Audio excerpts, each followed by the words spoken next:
Salut Richard, ça va bien? Ça va bien? Salut Gina! Salut. Bonjour tout le monde. Aujourd'hui, on va vous parler du stress post-traumatique. Donc, les symptômes. Les symptômes d'un trouble post-traumatique débutent habituellement dans les 3 premiers mois qui suivent l'événement. Mais cependant, il y a parfois, il peut se passer plusieurs mois, voire même plusieurs années avant que les symptômes apparaissent. Les signes caractéristiques d'un trouble post-traumatique sont, Richard? Un sentiment de peur intense, d'horreur et d'impuissance accompagné d'un ou de plusieurs symptômes suivants.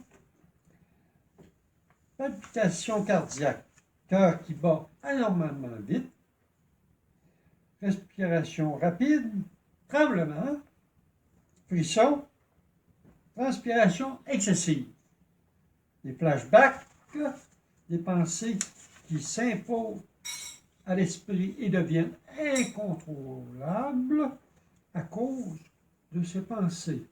La personne atteinte ressent de la détresse qui se manifeste par de l'anxiété et de la dépression.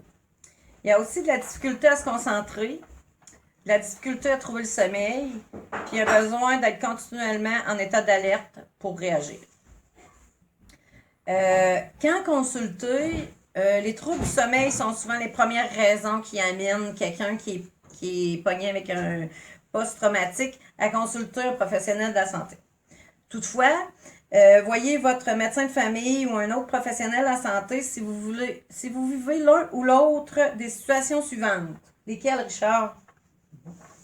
Vous vivez de la détresse. Vous êtes continuellement en état d'alerte et cette situation dure depuis plusieurs semaines. Vous revivez la situation traumatisante dans vos rêves ou sous forme de flashback. Vous évitez la situation qui pourrait vous rappeler votre traumatisme. Traitement. Les troubles de stress post-traumatique est une maladie qui se soigne. Il existe des traitements reconnus pour le traiter. Les traitements permettent aux personnes atteintes de reprendre le contrôle sur leur vie et leur activité quotidienne.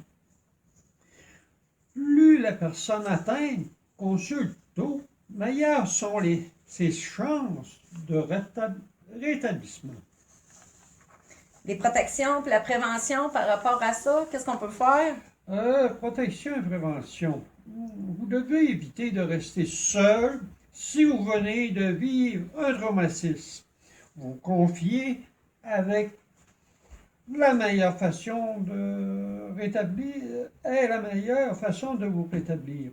Assurez-vous de rester accompagné d'une personne de confiance qui saura vous écouter. Vous pouvez également joindre un groupe d'aide et pratiquer des activités de détente. Voici des exemples d'événements pouvant causer un traumatisme. Les catastrophes naturelles, par exemple une inondation, une tornade, un tremblement de terre. Les accidents graves, par exemple les accidents d'avion, un accident de la route, une explosion, un incendie.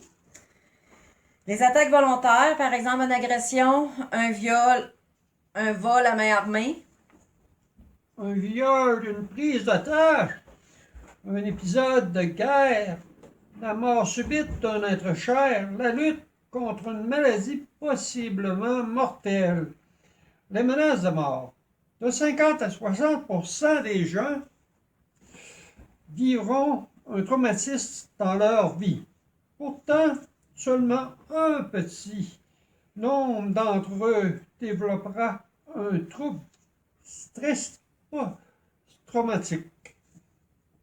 C'est une combinaison de plusieurs facteurs qui entraînent l'apparition des symptômes du trouble stress post-traumatique. Ces symptômes peuvent être biologiques, héréditaires, individuels ou environnementaux. Donc, Richard, on va se dire salut pour aujourd'hui, puis j'espère qu'on vous a aidé à mieux comprendre c'est quoi le stress post-traumatique. Bonne journée! Merci à vous tous.